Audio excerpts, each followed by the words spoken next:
আসসালামু আলাইকুম বন্ধুরা। কেমন আছেন সবাই? আশা করি ভালো আছেন। আজকে এমন একটা জায়গায় চলে আসছি যেখানে নদী এবং প্রকৃতি মিলে তার রূপটাকে একদম পরিপূর্ণভাবে ফুটিয়ে তুলছে।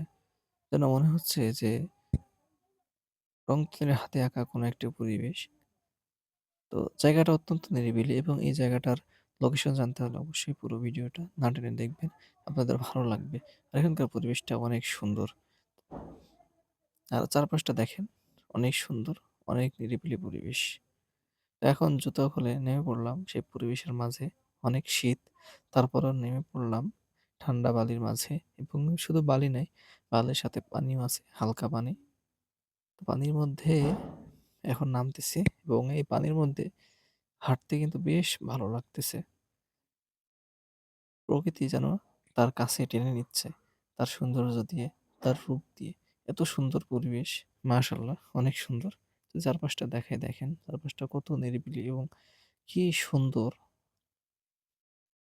একটা প্রকৃতি।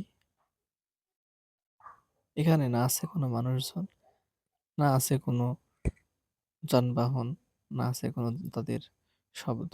একদম নিরিবিলি পরিবেশ। একদম শুনশান পরিবেশ। আর এই যে পানি, পানির মাঝে ছোট, ছোট অনেক মাছ দেখা যাচ্ছে। অনেক মাছও আছে এখানে। পানিটা কি বলবো অত্যন্ত ফ্রেশ, অনেক পরিষ্কার মনে হচ্ছে যে খেয়ে ফেলি এখনো। দেখেন সামনে কি সুন্দর স্রোত বইতেছে আর আমার ছোট ভাই তো মাছ ধরার জন্যে দৌড়ায় বেড়াইতেছে। কিন্তু মাছ একটাও ধরতে পারতেছে না। আর এই যে স্রোত দেখেন, পানি কিন্তু একদম অল্প। আমার পায়ের দিক খেয়াল করলে বুঝতে পারবেন যে পানি কতটুক। তারপরে স্রোত, স্রোতটা কিন্তু ভীষণ ভালো লাগতেছে।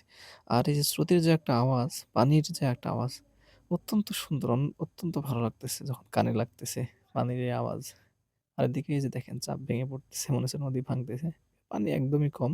পানির যে স্রোত আছে, স্রোতেই ভেঙে পড়ছিল। আর এখানে আমরা যে নদী থেকে উপরে উঠছি, উঠে একটু চরে হাঁটাহাঁটি শুরু করলাম। হ্যাঁ, চরটাও একটু দেখাই। নদীর নদী দেখাইলাম, এবার একটু চর দেখাই আপনাদের।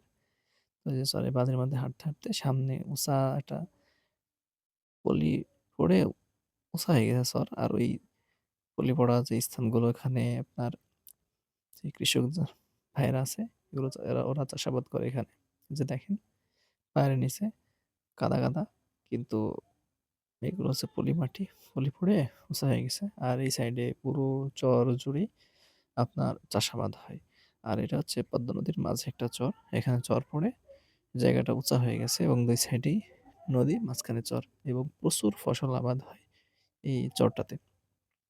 ভিন্ন প্রজাতির ফসল পাওয়া যায় এখানে। আর আশপাশে নাই, এজন্য আপনাদের দেখাতে পারলাম না।